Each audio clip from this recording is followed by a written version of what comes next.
വന്യമൃഗ ആക്രമണങ്ങൾക്ക് അടിയന്തരമായി പരിഹാരം കാണുക, നഷ്ടപരിഹാര തുക വർദ്ധിപ്പിക്കുക, 1972 വനം വന്യജീവി നിയമം ജനപക്ഷമായി ഭേദഗതി ചെയ്യുക, ആറളം ഫാം ഭൂമി സ്വകാര്യ വ്യക്തികൾക്ക് കൈമാറുന്ന നടപടി അവസാനിപ്പിക്കുക എന്നീ ആവശ്യങ്ങൾ ഉന്നയിച്ച് അഖിലേന്ത്യാ കിസാൻ സഭ കർഷകരക്ഷായാത്ര സംഘടിപ്പിക്കുന്നു. തിങ്കളാഴ്ച വൈകുന്നേരം 4-ന് സംസ്ഥാന വൈസ് പ്രസിഡന്റ് എ. പ്രദീപ് ചെറുപുഴയിൽ ജാഥ ഉദ്ഘാടനം ചെയ്യും. കിസാൻ സഭ ജില്ലാ സെക്രട്ടറി സി. പി. ഷൈജൻ ജാഥ ലീഡറും പി. കെ. മധുസൂദനൻ ഡെപ്യൂട്ടി ലീഡറുമായ ജാഥ 25-ന് രാവിലെ മുതൽ തേർത്തല്ലി തുടങ്ങി വിവിധ കേന്ദ്രങ്ങളിലെ സ്വീകരണത്തിന് ശേഷം വൈകുന്നേരം 5-ന് കൊട്ടിയൂരിൽ സമാപിക്കും. ജാഥയുടെ ഒരുക്കങ്ങൾ പൂർത്തിയായതായി ഭാരവാഹികൾ വാർത്താസമ്മേളനത്തിൽ അറിയിച്ചു. വാർത്താസമ്മേളനത്തിന് CBM Thomas, KS Anilkumar, VM Joseph, Ajith Kumar Anikkam എന്നിവർ പങ്കെടുത്തു. അഖിലേന്ത്യാ കിസാൻ സഭയുടെ കർഷകരക്ഷായാത്ര, അതിനെക്കുറിച്ച് ഇതിൻ്റെ യാത്ര നാളെയാണ് ചെറുപുഴ. വൈകിട്ട് 4 മണിക്ക് ചെറുപുഴയിൽ നിന്ന് ആരംഭിക്കും. തിങ്കളാഴ്ച 24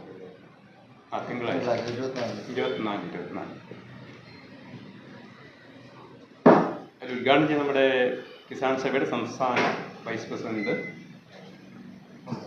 എ. പ്രദീപനാണ്. അപ്പോൾ അതിനെക്കുറിച്ച് പറയാൻ വേണ്ടിയാണ് ഈ പത്രസമ്മേളനം വിളിച്ചിരിക്കുന്നത്. പ്രധാനമായിട്ടും 4 ആവശ്യങ്ങളാണ് കിസാൻ സഭ ഉന്നയിക്കുന്നത്. നമ്മുടെ മലയോര മേഖലയിലെ ഏറ്റവും പ്രധാനപ്പെട്ട ഒരു പ്രശ്നം ഈ വന്യമൃഗങ്ങളുടെ ആക്രമണമാണ്. അപ്പോൾ ഒരു പ്രധാനപ്പെട്ട ആവശ്യം വന്യമൃഗ ആക്രമണം അടിയന്തരമായിട്ട് ഇതിന് പരിഹാരം കാണുകയാണ്. ഒപ്പം തന്നെ മറ്റൊരു പ്രധാനപ്പെട്ട ആവശ്യം ഇതുമൂലമുണ്ടാകുന്ന പ്രശ്നത്തിന് നഷ്ടപരിഹാര തുക വർദ്ധിപ്പിക്കണമെന്നും കൂടി കിസാൻ സഭ ആവശ്യപ്പെടുന്നുണ്ട്.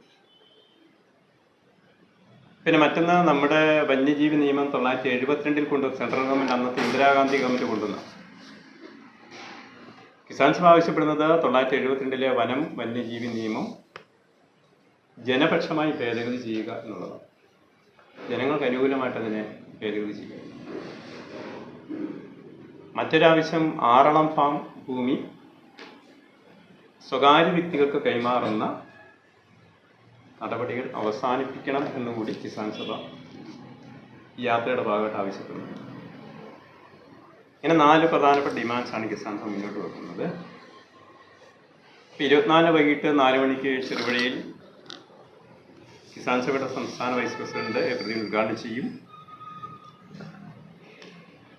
അതിൻ്റെ ജാഥ ലീഡറായിട്ട് CP ഷൈജൻ ജില്ലാ സെക്രട്ടറിയാണ് കിസാൻ സഭയുടെ. ഡെപ്യൂട്ടി ലീഡറായിട്ടുള്ളത് P. K. മധുസൂദനാണ്, കിസാൻ സഭയുടെ ജില്ലാ പ്രസിഡൻ്റാണ്. ജാഥ ഡയറക്ടർ KV ഗോപിനാഥ്, കിസാൻ സഭയുടെ സംസ്ഥാന കൗൺസിൽ അംഗം. മറ്റ് ജാഥ അംഗങ്ങളുണ്ട്. ജാഥ അംഗങ്ങളായിട്ടുള്ളവർ കണ്ണാടിയൻ ഭാസ്കരൻ, പായം ബാബിരാജ്, TK വത്സലൻ, പയ്യരട്ട ശാന്ത എന്നിവരാണ് ജാഥ അംഗങ്ങളായിട്ട് ഉള്ളത്. തുടർന്ന് ജാഥ പരിപാടിയുണ്ട്. 25-ന് ഗാന്ധി ശേഷം പിറ്റേ ദിവസമാണ് എൻ്റെ ജാഥ പരിപാടി. 25-ന് രാവിലെ 10 മണിക്ക് തേർത്തല്ലയിൽ സ്വീകരണം നൽകും. 11 മണിക്ക് ആലക്കോട് സ്വീകരണം നൽകും. 12 മണിക്ക് കരുവഞ്ചാൽ സ്വീകരണമുണ്ട് ജാഥയ്ക്ക്. 12:30 പയ്യാവൂരുണ്ട്. ഉച്ചയ്ക്ക് 1 മണിക്ക് ഉളിക്കൽ സ്വീകരണം നൽകും.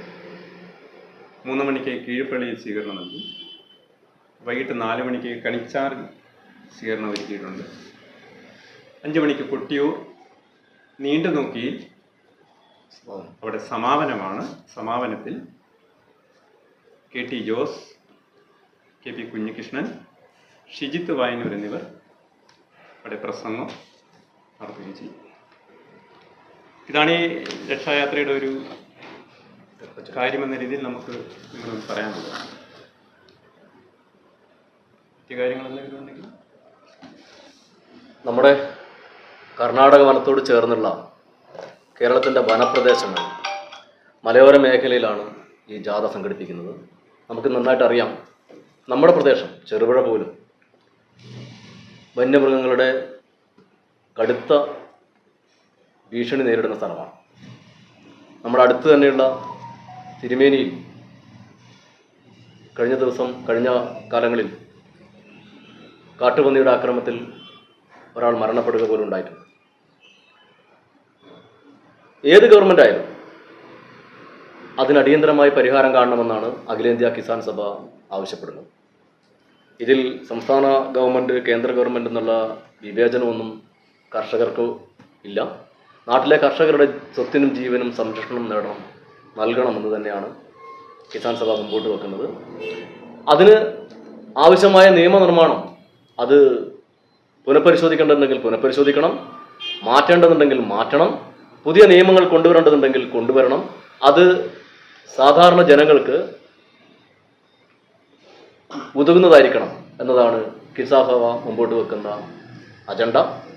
മാത്രമല്ല, വളരെ തുച്ഛമായ നഷ്ടപരിഹാരമാണ് ഇപ്പോൾ പല തരത്തിലുള്ള കേസുകൾ റിപ്പോർട്ട് ചെയ്താലും ഉണ്ടാകുന്നത്. വളരെയധികം കാലഹരണപ്പെട്ട കാലത്തുള്ള തുകകളാണതൊക്കെ. കാലോചിതമായി അത് പരിഷ്കരിക്കേണ്ടതുണ്ട്. അത് ഗണ്യമായ രീതിയിൽ വർദ്ധിപ്പിക്കണം എന്നതാണ് മറ്റൊരു ആവശ്യം. മറ്റൊരു പ്രധാനപ്പെട്ട വിഷയം, ആറളം ഫാം എന്നത് നമ്മുടെ നാട്ടിലെ പട്ടികവർഗ പട്ടികജാതി വിഭാഗങ്ങൾ കൂടുതലായി താമസിക്കുന്ന സ്ഥലമാണ്.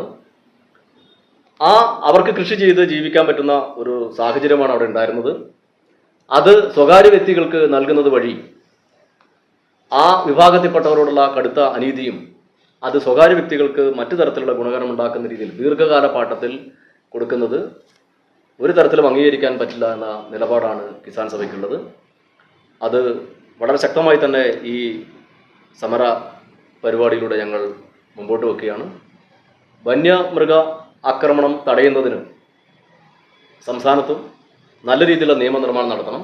മറ്റ് സംസ്ഥാനങ്ങൾ, ഇപ്പം നമുക്കറിയാം തമിഴ്നാട്ടിലൊക്കെ അത്തരം നിയമങ്ങൾ ഉണ്ടായിട്ടുണ്ട്. ഗുജറാത്തിൽ അത്തരം നിയമങ്ങൾ നടപ്പിലാക്കി വരുന്നുണ്ട്.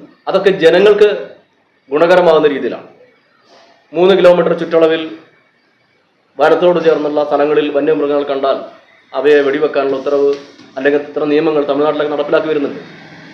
നമുക്കിവിടെ വന്യമൃഗങ്ങൾ നാട്ടിലിറങ്ങി നമ്മുടെ കൃഷി നശിപ്പിച്ചാലും ആളുകളെ ആക്രമിച്ചാൽ പോലും അതിനെ എതിരിടാൻ പറ്റുന്ന രീതിയിൽ നിയമമോ അതിനുള്ള പരിരക്ഷയുമില്ല. അത്തരം ഏതെങ്കിലും സംഭവങ്ങൾ ശ്രദ്ധയിൽപ്പെട്ടാൽ തന്നെ അതിനിരയായ മനുഷ്യജീവനെതിരെയാണ് പലപ്പോഴും നിയമങ്ങൾ നിലകൊള്ളുന്നത്. അത്തരം നിയമങ്ങൾ തിരുത്തി എഴുതണമെന്നതാണ് കിസാൻ സഭ മുമ്പോട്ട് വെക്കുന്നത്.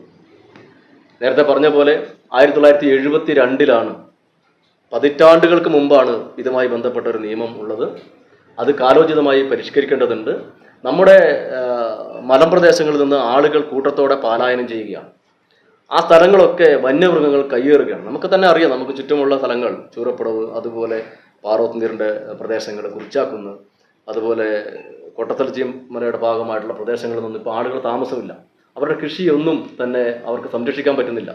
വിളവെടുക്കാൻ ചെല്ലുമ്പോൾ ഒരു വിള പോലും കിട്ടാത്ത രീതിയിലാണ് കർഷകനുള്ളത്.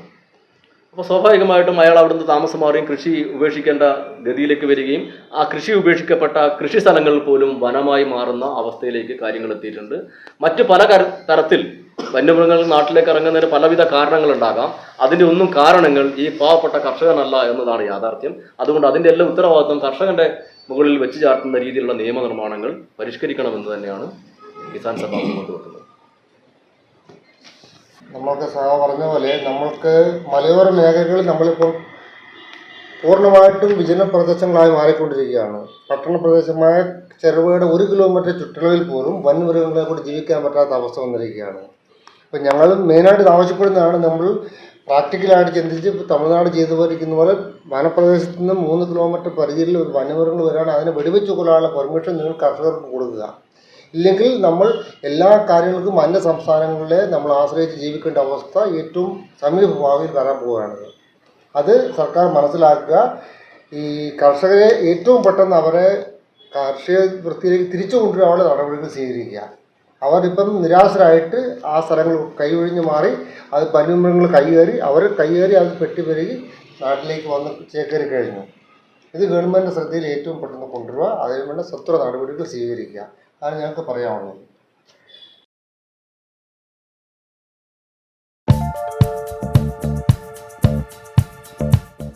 സ്വപ്നങ്ങൾ പടുത്തുയർത്തുമ്പോൾ കൂടുതൽ മികവുറ്റത് തന്നെ തിരഞ്ഞെടുക്കണം. ഓരോ സ്വപ്നവും പുതിയ തുടക്കമാണ്. നിങ്ങളുടെ നിർമ്മിതി ഏതുമാകട്ടെ, കൂടുതൽ സുരക്ഷയിലും ഭംഗിയിലും നിലനിർത്താൻ ഉന്നത നിലവാരത്തിലുള്ള Thattaparambil hollow bricks and interlock സന്ദർശിക്കൂ. എംസാൻ, പീസാൻ, പാറപ്പൊടി, മെറ്റൽ, ജനൽ, അതിരുതൂൺ, വേലിത്തൂൺ, ഹോളോ ബ്രിക്സ്, ഇന്റർലോക്ക് തുടങ്ങിയ എല്ലാവിധ കെട്ടിട നിർമ്മാണ സാമഗ്രികളും ഇവിടെ ലഭ്യമാകുന്നു. ഗുണനിലവാരത്തോടെയും ഉത്തരവാദിത്തത്തോടെയും സാധനങ്ങൾ എത്തിച്ചു നൽകുന്നു. Thattaparambil hollow bricks and interlock, Kadumeni, Maukode.